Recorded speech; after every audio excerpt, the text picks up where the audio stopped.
오늘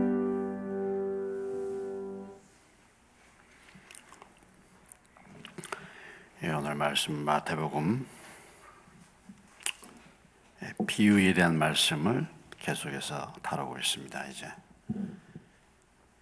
비유에 대한 말씀 마태복음 13장 오늘 24절로부터 30절 신약성경 21페이지 24절로부터 30절과 그 다음에 36절로부터 43절까지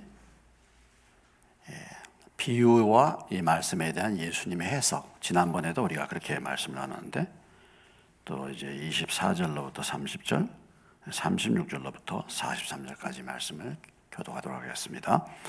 예수께서 그들 앞에 또 비유를 들어 이르시되 천국은 좋은 씨를 제밭에 뿌린 사람과 같으니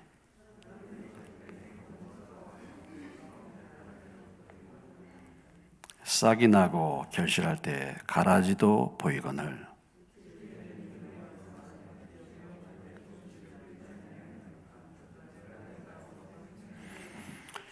주인이 이르되 원수가 이렇게 하였구나. 종들이 말하되 그러면 우리가 가서 이것을 뽑기를 원하시나이까?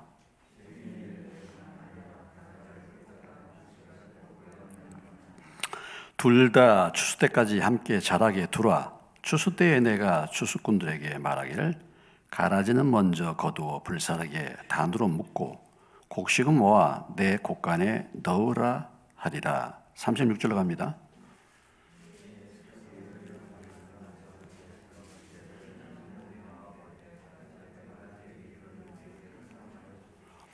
대답하여 이르시되 좋은 씨를 뿌리는 이는 인자요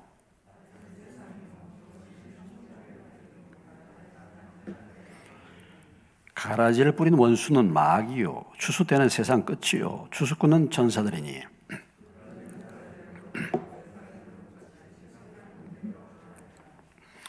인자가 그 천사들을 보내리니 그들이 그 나라에서 모든 넘어지게 하는 것과 또 불법을 행하는 자들을 거두어내어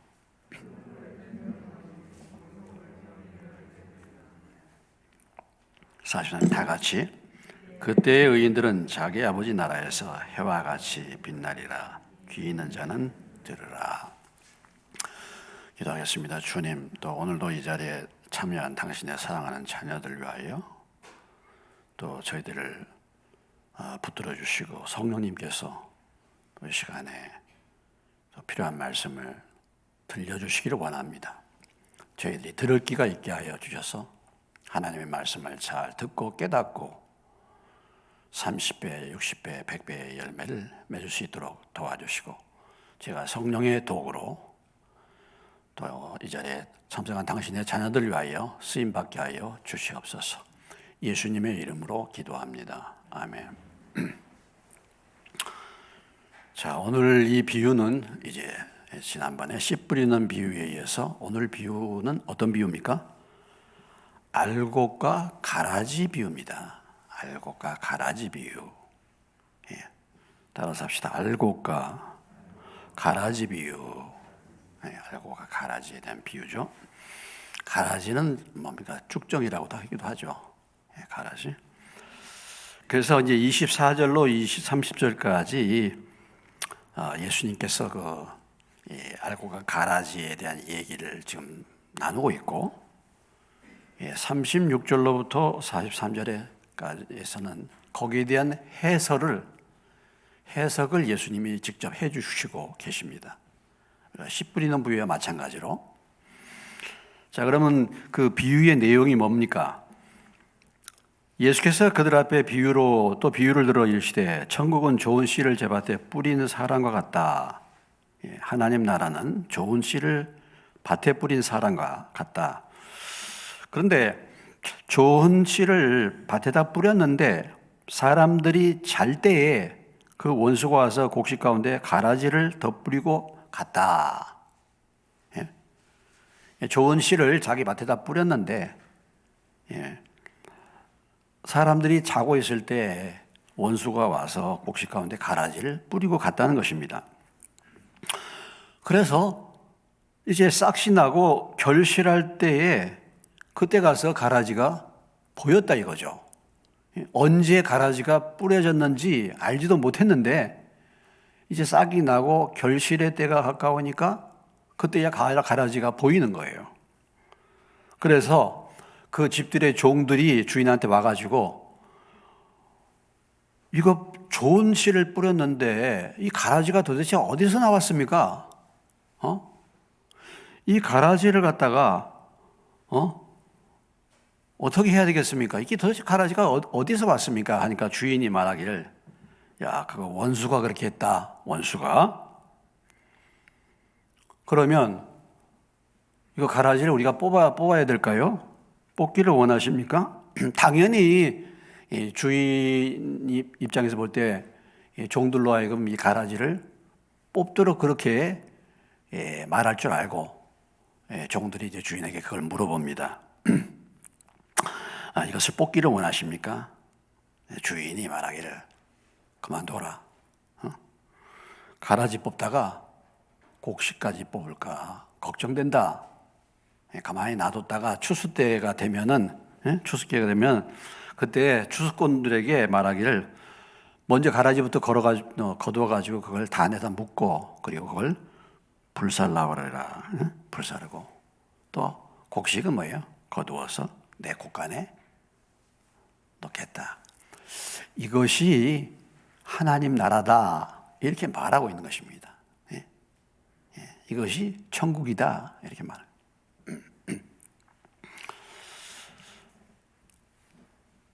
이 비유가 도대체 무슨 비유인가?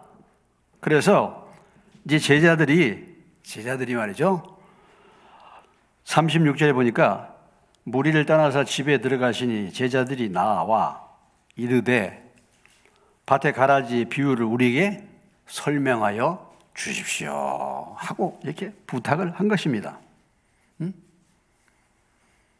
이렇게 이제 예수님께 이제 그 부탁을 하니까 예수님이 직접 이 가라지 비유를 예수님이 직접 해설해 주는 거, 설명해 주시는 거죠.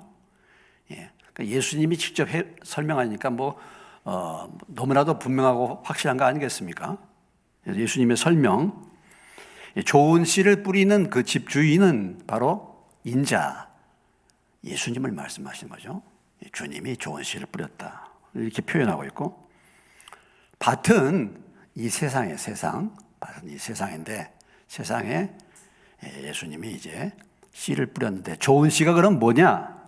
좋은 씨는 뭐예요? 천국의 아들들이야. 예수님이 뿌린 씨는 천국의 아들들이야. 그런데 가라지는 뭐냐? 가라지는 악한 자의 아들들이라는 것입니다. 그리고 이 악한 자는 누구냐? 그 가라지를 뿌린 원수가 누구냐면 바로 마귀다. 마귀가 악한 아들들을 이 세상에다가 뿌려놨다 이거죠. 뿌려놨다. 그리고 이 추수 때는 세상의 끝이야. 추수꾼은 천사들이고, 그래서 이제 세상 끝에 가서 가라지를 이제 모아다가 불에 사른다. 그래서 천사들을 보내가지고 모든 넘어지게 만들고 불법을 행하는 악한 자들을 다 거두어서 풀무불에다 던진다. 여러분, 풀무불이 어떤 불인지 아시죠? 풀무불이 어떤 불입니까? 대장간에 가보면 여러분 풀무불 알죠? 이렇게 푹 하면 불이 싹 나와가지고 새파랗게. 그래서 거기에서 쇠를 달구잖아요. 그러니까 그 불 중에서도 가장 센 불, 아주 파란 불, 여기에다가 던져서 그걸 넣으면은 거기서 울면서 이를 갈게 된다. 그러나 이제 알곡들, 의인들이라고 표현했죠. 자기 아버지 나라에서 해와 같이 빛나게 될 것이다 하시면서 귀 있는 자는 들을지어다, 이렇게 이제 가라지 비유에 대한 해설을 예수님이 해석해 주셨습니다. 이게 무슨 내용인지 아시겠죠?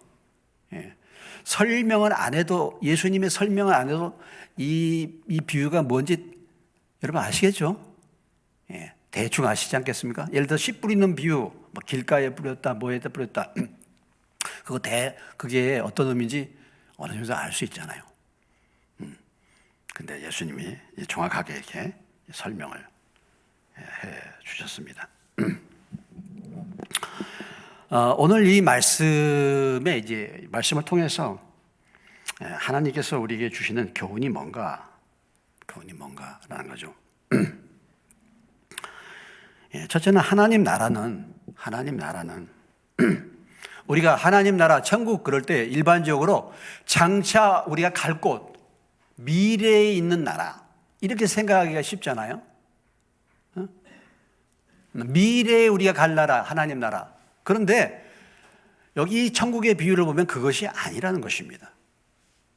물론 하나님 나라는 우리가 미래에 가는 나라이기도 하지만 하나님 나라가 뭐예요? 이제 이곳에 임했다. 예수님이 말씀하셨잖아요. 이곳에 임했습니다. 그러니까 하나님 나라는 장차 오는 나라가 아니라 지금 여기에서 뭐예요? 시작이 됐다는 것입니다. 지금 여기서 하나님께서 좋은 씨를 뿌렸다는 거예요. 지금 이곳에서 하나님의 자녀들이 지금 이곳에 있게 됐다 이거죠. 그래서 이것이 하나님 나라의 시작입니다. 하나님 나라가 시작된 거예요. 천국이 여기 있다 저기 있다 하는 게 아니고 천국이 뭐예요? 이제 하나님이 뿌린 하나님의 자녀들로부터 천국이 시작이 된 것이죠. 좋은 씨를 뿌렸으니까. 그래서 이 천국은, 이 땅에서의 천국은 씨를 뿌려서 이제 뭐예요? 씨가 어떻게 돼야 돼요? 자라나고, 그래서 나중에 뭐예요? 최종적으로 뭘 맺어? 열매를 맺는.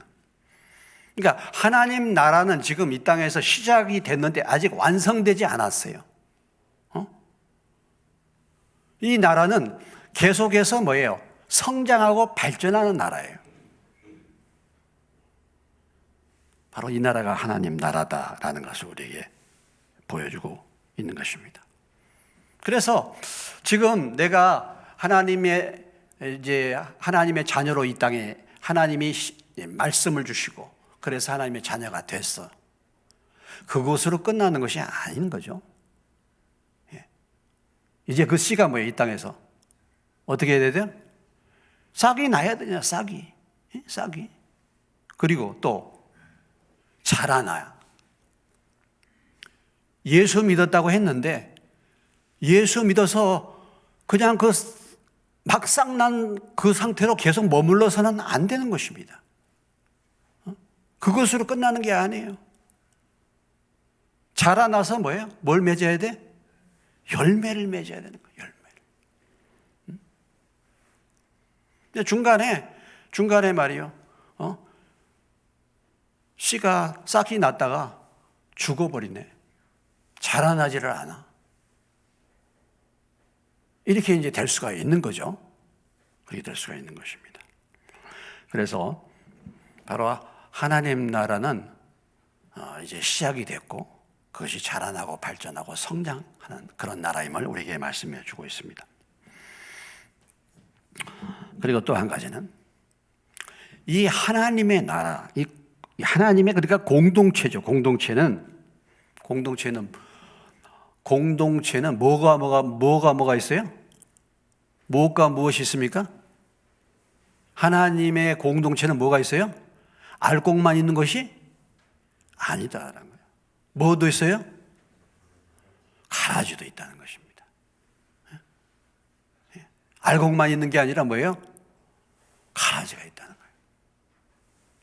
그래서 우리가 이 공동체, 다시 말해서 하나님의 교회를 너무 지나치게 우리가 이상적인 기대를, 물론 우리가 이상적인 교회, 티나 주름 잡힌 것이 없는 흠없는 교회를 우리는 꿈꾸지만은 너무 그런 기대를 걸지 말아라 이거죠. 예? 교회는 뭐가 있어요? 교회는 뭐가 있어? 알곡도 있고 뭐도 있어? 가라지도 있는 거예요. 가라지도 있다는 것입니다. 여러분 밭을 한번 보십시오. 밭에 보면은 뭐 농사 지으신 분들 이렇게 보면 지금 이제 씨를 뿌리고 나중에 이제 이렇게 농사를 짓잖아요. 그러면 반드시 뭐가 나옵니까? 잡초가 나오고 피가 나오죠. 피. 예, 피. 여기는 가라지라고 했는데 이것은 뭐냐면 지금 이제 이것은 이스라엘의 경우를 생각해 보면 여기 알곡이라는 것은 밀입니다. 밀. 예? 밀. 그 밀하고 아주 비슷하게 생겼는데 열매가 맺지 않는 것이 뭐냐면 독보리라는 게 있어요. 독보리. 그걸 말하는 것입니다.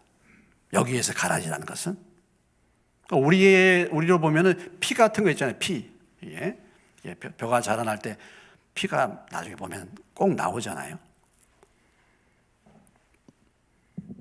그래서 우리는 가라지가 있음을 우리가 인정해야 된다는 것입니다. 가라지가 있어요. 불완전한 거예요. 이 땅에서 나타나는 하나님 나라는 완전한 나라가 아니에요. 이 땅에서는. 더 요약한다면 이 땅의 하나님의 공동체, 이 교회는 완전체가 아니라 불완전한 공동체. 이것을 인정을 해야 된다. 아직 완성되지 않는 나라라. 완성되지 않는 나라.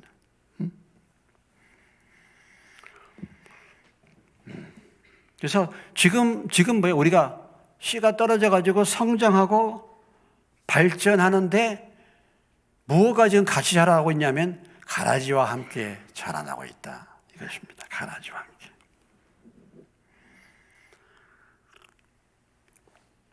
하나님의 백성이 있는가 하면 그 안에 마귀의 백성도 있다. 선한 사람이 있는가 하면 악인이 있는 것처럼, 선한 사람이 있는가 하면 악인이 있는 것처럼 이게 공존한다는 것입니다. 공존.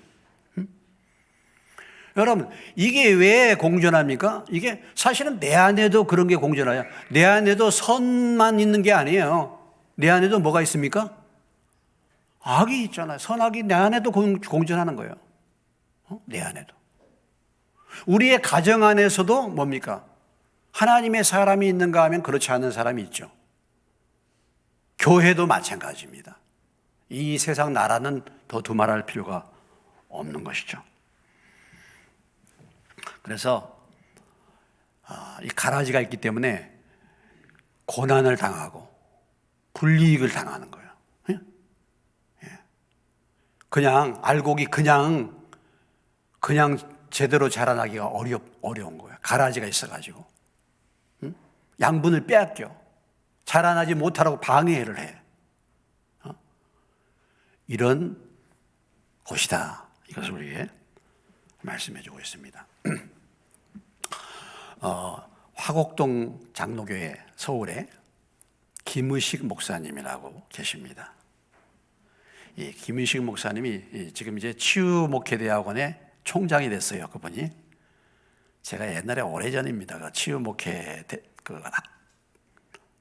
목회원을 이제 서울의 서초교회 한진교회에서 했었는데 제가 월요일마다 가서 치유목회 공부를 한 적이 있었어요. 근데 그때 이제 우리 김의식 목사님, 약간 좀 젊으신 목사님, 저보다 좀 몇 살 아래 되시는 분인데 아주 강의를 참 잘하시고 재미있게 하신 분이셨습니다. 그분이 지금 화곡동 장로교회 지금 이제 현재 담임 목사로 계세요. 그분이 장로님 아들입니다. 부모님이 아주 신앙이 좋아요. 장로님 아들인데 노량진 교회에서 이제 신학교를 졸업하고 노량진 교회를 맨 처음에 가서 이제 그 목회를 배웠어요. 노량진 교회는 이민식 목사님이시라고 아주 훌륭한 목사님이십니다. 그 노량진 교회에서 이제 그곳에서 처음 이제 목회를 배웠는데 이제 부교육자로 그분이 얘기가 노량진 교회는 예수 믿는 형제들이 모인 교회였다. 이렇게 이제 말합니다. 노량진 교회는 예수 믿는 형제들이 모인 교회였다. 그리고 이제 이분이 이제 미국으로 유학을 갔어요. 유학을 갔습니다. 그래서 시카고 한인 연합장로교회, 거기 이제 있는 학교를 다니면서 시카고 한인연합장로교회에서 이제 목회를 또 했어요. 거기서 미국에 가서 학교를 다니면서 학위를 이제 공부하면서. 그래서 이제 그분이 회상하기를 시카고 한인연합장로교회에 갔더니 예수 믿는 형제들도 있고 마귀들도 있었다, 이렇게 말해요. 시카고 한인연합장로교회 가니까 누가 있어요? 예수 믿는 형제들만 교회에 있는 줄 알았더니 누가 있어요? 마귀들이 있었다는 거예요. 마귀들이. 이민교회에 가보니까 이민교회 교인들 가운데서 마귀들이 있었다는 거예요. 그러고서 이제 그분이 공부를 마치고 이제 한국에 돌아와서 이제 좀 신학교에서 강의도 하고 그 치유목회대학원에서도 그때 강의를 하고, 그 다음에 이제 세 번째로 목회지를 부임해서 갔는데 그 교회가 어느 교회냐면 화곡동 이제 장로교회입니다. 이분의 이제 얘기예요. 이분의 그 간증이 국민일보에도 나왔어요. 이분의 간증이. 제가 이제 세 번째 교회 화곡동 장로교회를 갔더니 이 교회는 전부 마귀들만 있다고.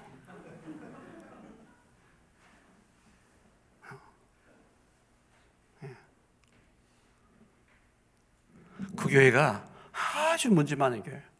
그래서 이 목사님이 그 교회 부임을 가려고 이제 정해졌는데, 부임 가려고 할 때 자기한테 전화가 오더래요. 좋게 말할 때 오지 마세요. 좋게 말할 때 오지 말라는 거야. 그래서 자기 이름이 의식인데 내가 의식이 있는 사람이야, 나 그런 거 있으면 내가 가야 돼. 그러고서 이제 갔대요. 갔더니 참 그때부터 이제 거기 있는 이제 집사들이 그 목사님 보고 도그 새끼, 이게 집사들이 뭐라고요? 목사님한테 뭐라고? 도그 새끼라. 시도 때도 없이 전화해갖고 집에다가 다이너마이트를 장치했으니 폭파해서 콩가루나 돼버려라.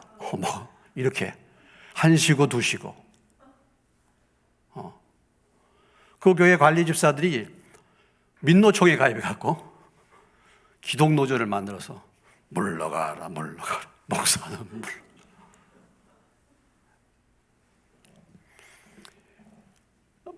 고소를 매주 고소를 해가지고 매주마다 경찰이나 검찰에 목사님이 불려갔대요. 그래가지고 주일날 교회 가기가 싫더래. 주일날. 그래서 이런 세월을 6년 7개월 동안을 이 투쟁을 한 거예요. 이 투쟁을. 정말 이제 이분이 정말 기도로 온갖 수모를 다 당하면서 기도로 해가지고 추수 때가 안 됐는데도 하나님께서 마귀들을 다 거두가셨대. 추수 때를 좀 당겼던 모양이에요. 그래서 마귀들 다 걷어가시고 지금 그 교회가 엄청나게 부흥된 교회가 됐습니다. 6년 7개월을 싸운 거예요. 6년 7개월. 그 교회가 그분이 이제 쭉 쓴 거예요. 여기는 전부 마귀들만 있었다고. 우리 교회는 어떤가 모르겠네요. 우리 교회는 어떤가 모르겠네요. 그래서 몸싸움, 매주마다 몸싸움하고 욕하고 매주마다 그랬더니 매주마다 끊임없는 고소. 교회 현장이 이렇습니다, 여러분. 우리 조그만 교회, 시골 교회 또 개척된 교회라서 그런 걸 여러분들이 경험을 못 해보셔서 그렇지만은 교회에 싸우는 건 무섭습니다. 서울의 저 유명한 서울 모 장로교회 1층과 2층에서 예배를 따로 드렸죠. 1층과 2층에서 예배를 따로 드려. 1층에는 목사님파, 2층은 장로님파. 이렇게 치열하게 싸우고 경찰이 동원되고 막 그랬어요. 그런 데가 참 많습니다. 알고만 있는 게 아니에요. 알고만 있는 게 아니에요. 우리도 그럴 수 있어요. 얼마든지 우리도 말씀이 제대로 안 잡히고 인격이 제대로 준비 안 되면 얼마든지 그럴 수 있습니다. 얼마든지. 그래서 교회에 대한 환상, 우리가 그랬죠.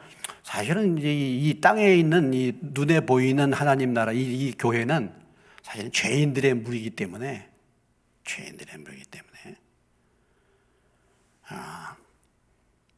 교인들로 인해서 시험당할 수 있습니다. 오늘 뭐 새신자가 여기는 없으니까 별로, 그러니까 교회 오면 시험당하는 사람 많이 있어요. 시험당해. 그러나 우리가 교회가 그렇다는 거, 교회 현실이 그렇다는 거. 그러니까 이제 그런 교회는 어떤 교회입니까? 그런 교회는 뭐가 대부분이에요? 그런 교회는 뭐가 대부분이에요? 알곡은 없고 뭐야? 알곡은 없고 뭐야? 대부분 다? 가라지만 꽉 차 있는 데죠. 가라지만 꽉 차 있는 데가 그렇죠. 대개 보면은 알곡이 있는데 가라지가 몇 군데 이렇게 듬성듬성 이렇게 이제 하는데 그런 데는 가라지만 가득 차 있으면 그렇게 되죠.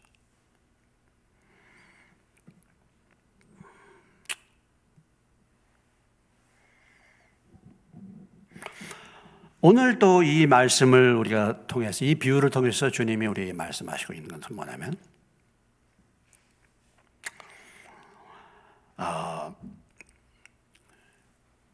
이 세상에는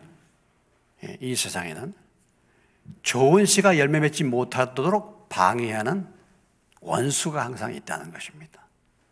뭐 이건 뭐 우리가 자주 나누는 말씀이죠. 그러니까 좋은 씨가 열매 맺지 못하도록 만드는 그런 적대 세력, 악한 자, 오늘 말하는 원수가 있다는 것을 다시 한번 우리가 깨닫고 경계해야 된다라는 것이죠. 우리가 제대로 성장하지 못하도록, 열매 맺지 못하도록 여러 가지 방법을 통해서 방해하는 그런 악한 세력이 있다. 오늘 말씀에 보면은 41절에 모든 넘어지게 하는 것과 불법을 행하게 만드는 것입니다. 그래서 씨앗이 제대로 자라지 못하도록 만드는 거죠. 그런데 이게 어느 사이에 이 악한 씨를 뿌렸습니까? 가라지를 뿌렸습니까? 어느 사이에? 예? 어느 사이에 이 가라지를 뿌렸어요? 예? 25절. 언제 가라지를 뿌렸어요? 잘 때에 뿌리나, 잘 때. 우리도 모르는 사이에. 내가 알지 못하는 사이에, 내가 인식하지 못할 때 뿌린다는 것입니다. 내가 인식하지 못할 때 뿌린다는 거예요. 항상 그렇죠. 우리가 이 말씀을 낼 때 우리가 뭐예요? 깨어있으라는 거잖아요. 잠들 때 뿌리는 거잖아요. 잠들 때. 깨어있어라. 깨어있는 사람들에게는 씨를 뿌리지 마. 간 씨를 뿌리지 못하죠. 깨어있는 사람들에게는. 네. 잠들었을 때 하는 것입니다. 잠들었을 때. 가라지가 도대체 어디서 생겼는가? 이 가라지 원인이 뭔가 할 때 28절에 주인은 분별했어요. 주인은 원수가 그렇게 했구나. 예, 원수가 그렇게 했구나. 벌써 주인은 이렇게 알잖아요. 여러분, 우리가 이 문제가 왜 이런 문제가 일어났어요? 왜 가라지가 뿌려졌나? 원수가 그랬다는 거예요. 원수가. 원수가. 이걸 분별하는 하는 것입니다. 깨어 있는 것이죠. 개인이 잠들어 있으면 어떻습니까? 개인이 잠들어 있으면 개인의 삶에 가라지가 뿌려지잖아요. 개인이 맨날 잠만 자. 개인이 깨어서 기도하지 않고 개인이 말씀과 기도하는데 깨어있지 못하면 가라지를 뿌려 나도 모르는 사이에 가라지가 와. 그래가지고 내 믿음이 성장하지 못합니다. 교회가 잠들어 있으면 그런 꼴이 나는 거예요. 아까 그런 화곡동 장로교회, 지금은 아주 엄청난 교회가 됐습니다만은 교회가 잠들어 있기 때문에 그런 교회가, 그런 가라지들이 늘어난 거 아니겠습니까? 가라지들이. 잠들어 있을 때 이런 악한 세력들이 있고 잠들었을 때 가라지를 뿌린다는 것입니다. 이것을 우리에게 또 말씀해 주고 있는 것이죠.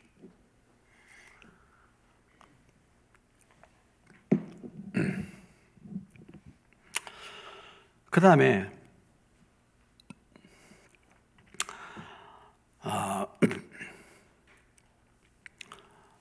알곡과 가라지를 우리가 뽑지 말아라. 알곡과 가라지를 종들이 뭐예요? 가라지를 종들이 뭐예요? 뽑겠다 그러니 주인이 뭐라고 했습니까? 뽑지 말아라 그러죠. 왜 뽑지 말아라 그랬습니까? 종들이 가라지를 뽑지 말아야 될 이유가 무엇이었습니까? 그것을 뽑을 때 무엇을 뽑는다? 무엇까지 뽑게 된다? 곡식이 닫힌다는 것입니다. 곡식까지 뽑을까 염려가 된다는 거죠. 가라지하고 곡식은 뿌리가 서로 얽혀 있어요. 밑으로. 그래서 가라지를 뽑으면 알곡까지 뽑힌다 이거예요. 알곡이 열매를 맺지 못하게. 뿌리가 얽혀 있어 서로. 그리고 알곡과 가라지를 구분하기가 쉽습니까? 어렵습니까? 구분하기가 어려운 거예요. 참 선지자와 거짓 선지자를 구분하기가 쉽습니까? 어렵습니까? 어렵다 그러잖아요. 무엇을 쓰고 온다고요? 양의 탈을 쓰고 양의 옷을 입고 오는 거죠. 또 마귀가 어떻게 찾아옵니까? 광명의 뭘로? 천사로. 광명의 천사로. 너무 신앙적이고 아주 매력적인 모습으로 찾아오는 거예요. 아주 매력적인 모습으로. 그래서 우리가 분별하기가 참 어렵습니다. 분별하기 어렵죠? 분별하기 어렵습니다. 열매가 확실하게 드러날 때까지는 구분이 어렵다라는 거죠. 그래서 이단이라는 뜻이 무엇입니까? 이단이라는 뜻이 뭐예요? 끝이 달라요. 처음은 다 비슷해요. 끝까지 가봐야 돼. 추수 때까지 가봐야 알게 되는데, 그러니까 이 끝이 이상한 거예요. 끝이 이상합니다. 그래서 우리가 알곡과 가라지를 우리가 분별하기가 쉽지 않고 가라지를 뽑다가 알곡을 다치기 때문에 함부로 뽑지 말아라. 이렇게 말씀해 주고 있는 것이죠. 그래서 이 가라지에 대한 대책은 마지막 때, 추수할 때, 그때 주님이, 이 주인이 공평하게 다루신다라는 것입니다. 그래서 심판은 추수 때 하신다. 심판은 마지막에 온다는 것이죠. 우리의 정죄나 우리의 판단이 조급해서는 안 된다는 것입니다. 그래서 쉽게 가라지 알곡을 우리가 갈라내서는 안 되죠. 분별은 합니다. 분별은. 분별을 해요. 예? 분별해야 되잖아요. 능숙한 농부는 분별할 수 있게 되겠죠. 근데 뭘로 분별해야 돼요? 뭘로 나중에 분별해야 됩니까? 열매로. 참 이 열매가 중요한 거죠. 그렇기 때문에 열매로. 거짓 선지자와 참 선지자도 무엇으로 구분한다 그랬어요? 그들의 열매로 그들을 알리라. 그래서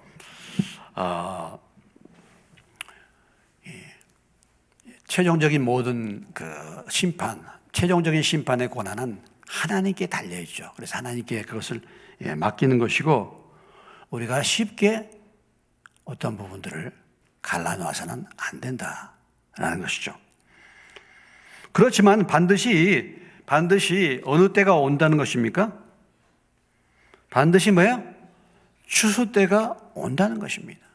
추수 때가 반드시 뭐예요? 드러날 때가 온다는 것이죠. 반드시. 심판도 마찬가지고 하나님의 보상도 마찬가지입니다. 마찬가지죠. 그래서 우리가 이 땅에 사는 동안에 뭐 억울한 일, 주를 믿고 섬기면서 당하는 여러 가지 억울하고 어려운 일들 하나님이 보상해 주실 줄로 믿습니다. 그리고 또 뭐예요? 합당치 못하게 제멋대로 했던 것들은 또 하나님의 심판이 있게 되는 거죠.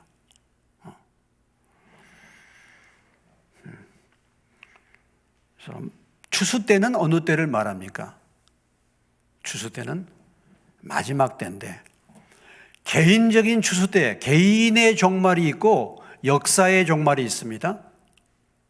개인의 종말은 언제예요? 죽을 때입니다. 개인의 종말. 개인의 추수 때는 죽을 때예요. 역사의 종말은 뭐예요? 예수님이 다시 오실 때입니다. 예수님이 다시 오실 때가 종말이 아니고, 물론 그건 역사적인 종말이고, 우리의 종말은 훨씬 더 앞당길 수 있어요. 우리가 죽으면 죽을 때 그때가 추수 때가 되는 것이죠. 우리의 인생의 삶에 대한 추수 때가 되는 것입니다. 그래서 오늘 이 비유를 통한 하나님의 교훈은 바로 거기에 있는 것이죠. 자, 알곡과 가라지 비유죠. 알곡과 가라지 비유입니다. 우리가 코로나 시대를 맞이해서 이런 얘기들을 여러분 들어보셨죠? 이런 환난과 어려움의 때에 진정한 성도와 그렇지 않은 성도를 구분할 수 있겠다, 그런 말 하잖아요. 알곡 성도냐 아니면 가라지냐, 이걸 구분할 수 있겠다, 이런 말 합니다. 이게 위기가 닥쳐오고 어려움이 닥쳐오고 이렇게 할 때 정말 그 사람 그 신앙이 알곡 신앙인가 아니면 가라지 신앙인가, 이것을 구분할 수가 있겠다, 이렇게 이제 말들 하는데, 오늘 이 말씀 우리가 또 살펴보면서 나의 상태는 어떠한가, 이거죠. 문제는 나의 상태는 어떤가, 자신의 상태를 분별해 보라라는 것입니다. 나의 상태, 내가 과연 알곡인지 가라지인지. 우리가 뭐 그렇게 말하면 기도할 때도 그런 기도 많이 하죠. 뭐 알곡이 되게 해달라고 기도 많이 하죠.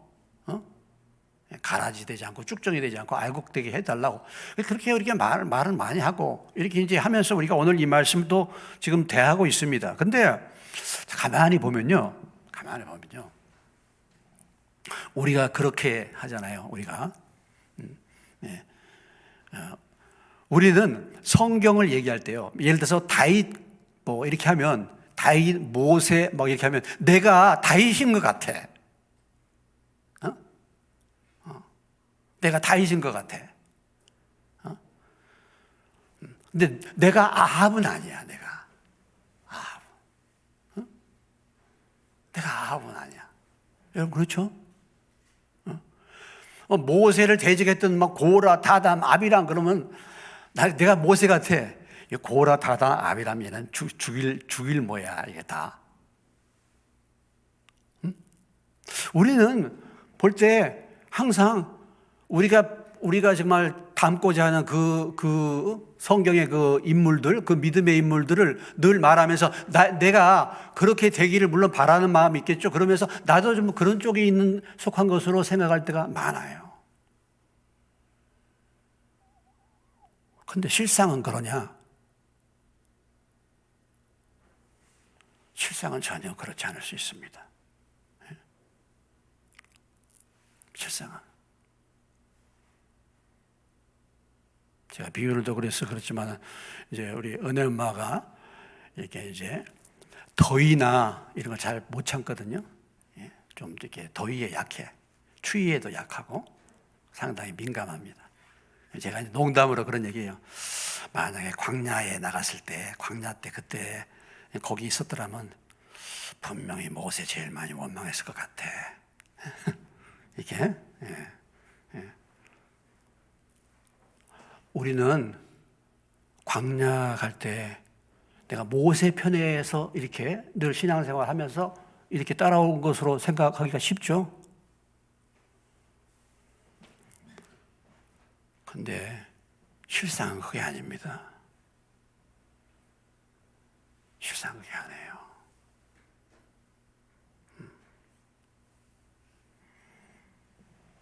우리가 이렇게 생각하면 돼요. 성경에서 나오는 하나님을 대적했던 많은 사람들이 그 사람들이 나하고 비슷한 사람이라고만 생각하면 돼요. 내가 곧 바리새인이야. 내가 바리새인이야. 다른 사람이 아니라니까요. 우리가 사실 참 굉장히 착각하고 사는 경우가 많습니다. 내가 착각하고 사는 경우가 많아요.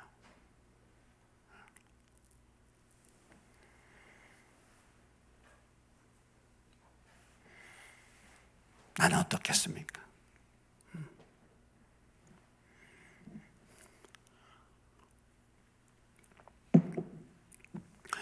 시편 52편인가에 보면은 그 시편, 그 다윗의 시편에 그 한 인물에 대한 그 다윗의 기도가 나옵니다. 어느 인물이냐?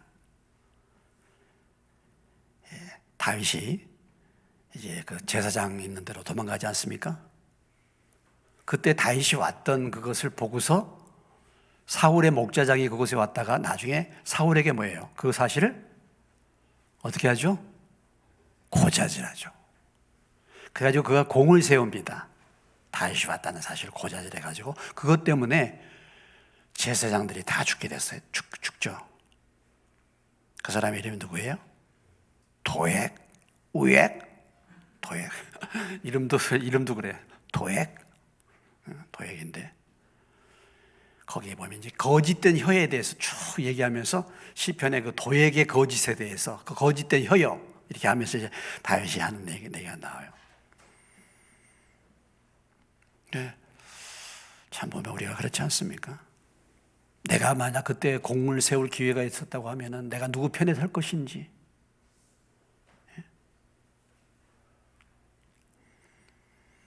내가 장담할 수 없습니다.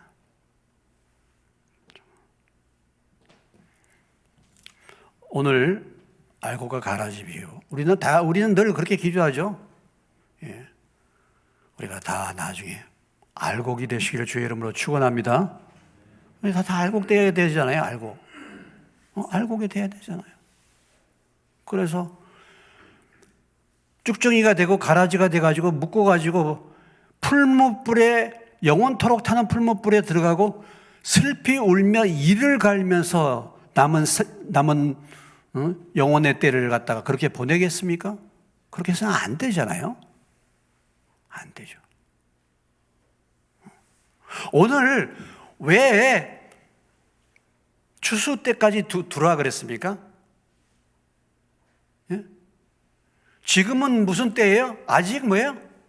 추수 때가 아닙니다. 할렐루야. 아직은 뭐가 있어요? 기회가 있는 거죠. 우리가 은혜의 때죠, 지금이. 지금이 은혜의 때예요. 그러니까 아직 기회가 있는 것이죠. 지금 판단할 일이 아니죠, 사실. 그렇죠? 지금 판단할 일이 아닙니다. 만약에 하나님이 몇 년 전에, 10년 전에 나를 판단했다고 하면 나는 틀림없이 가라지야. 그러나 오늘 이 시간에, 오늘 이 말씀을 통해서 내가 정말 가라지가 이제는 알곡으로 내가 바뀌어야 되겠다. 내 열매 없는 나의 삶을 돌아보면서 내가 회개해서 정말 내 중심에 앞으로 나의 삶에 이제는 열매를 맺어야 되겠다 하고 내 삶이 회개하고 변화된다고 한다면 기회가 있는 거죠. 그러니까 아직 뽑지 말라고 말씀하고 있는 거예요. 그렇지 않습니까? 아직은 구원받을 만한 때입니다. 보라, 오늘이, 지금이 은혜 받을 만한 때요, 구원의 날인 줄로 믿습니다. 항상 늦었다 할 그때가 정신을 차릴 때예요. 정신을 차릴 때예요.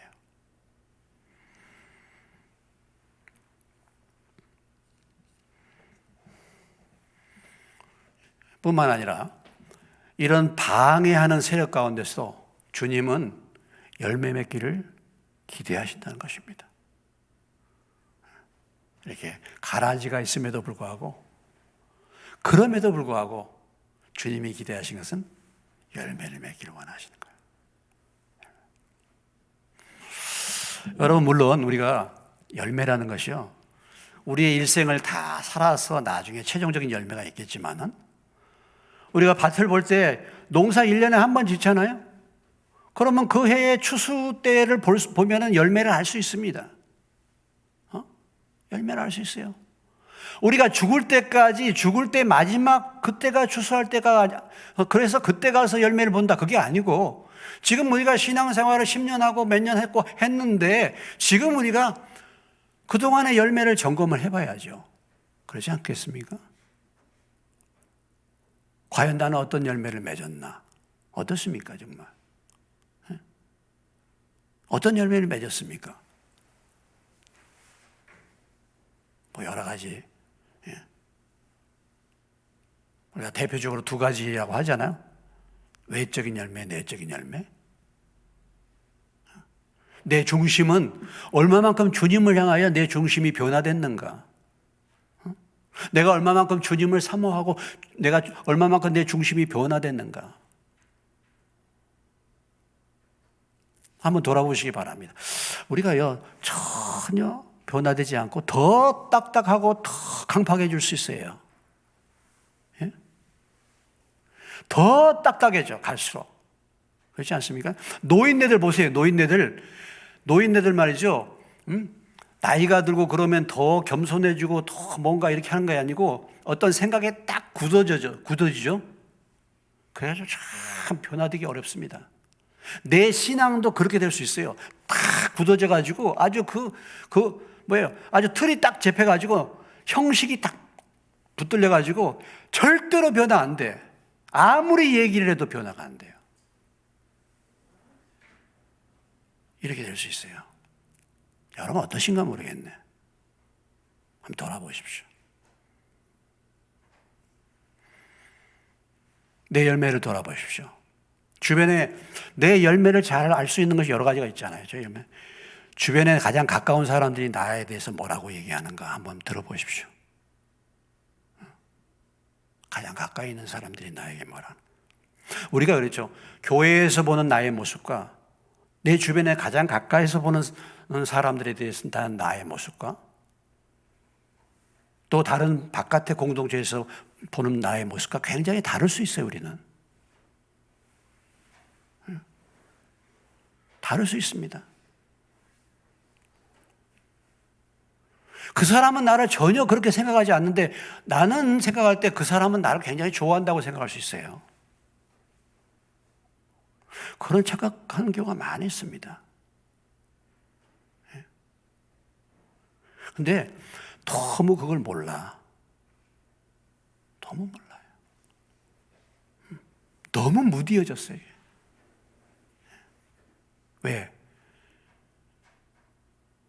굳어져 있기 때문에 그래요. 회개를 안 하기 때문에 그런 거예요. 회개를 안 하기 때문에.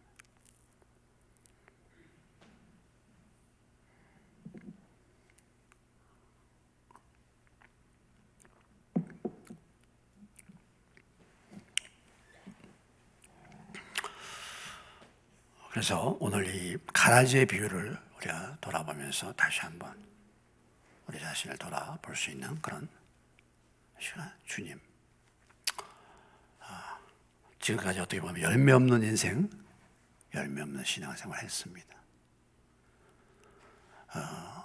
덕도 세우지 못하고,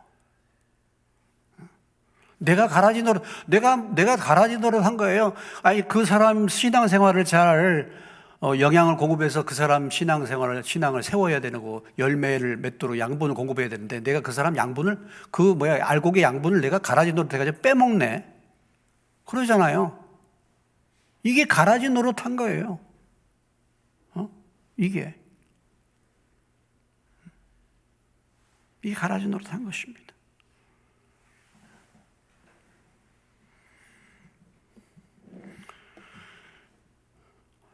나를 통해서 주변에 믿는 사람들이 과연 몇 사람이나 되는지, 전도의 열매는 과연 내가 얼마나 맺고 있었는지 한번 돌아보시기 바라고, 또 나의 삶의 변화로 인해서 멀리 갈 것 없이 우리 가족이라도, 가정에서라도 나로 인해서 얼마나 믿음이 세워졌는지 우리 자신을 사실 돌아봐야 할 것입니다. 저도 참 돌아보면 별거 없어요. 저도 참 그런 걸 많이 느낍니다. 네. 오늘 알곡과 가라지 비유 다시 한번 기억하시고,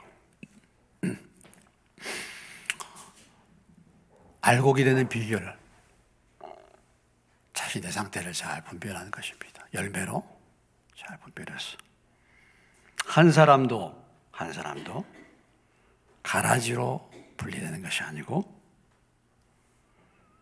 알곡으로 의인으로 바뀌어서 하나님 나라에서 해와 같이 빛나는 은혜가 임하시기를 주의 이름으로 축원합니다.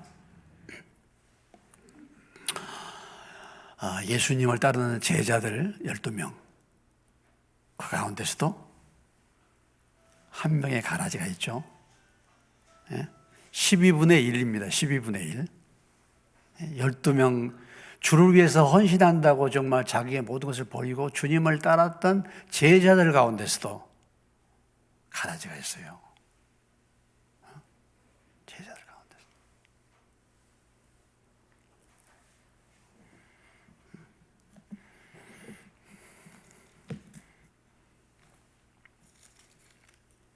찬송드립니다.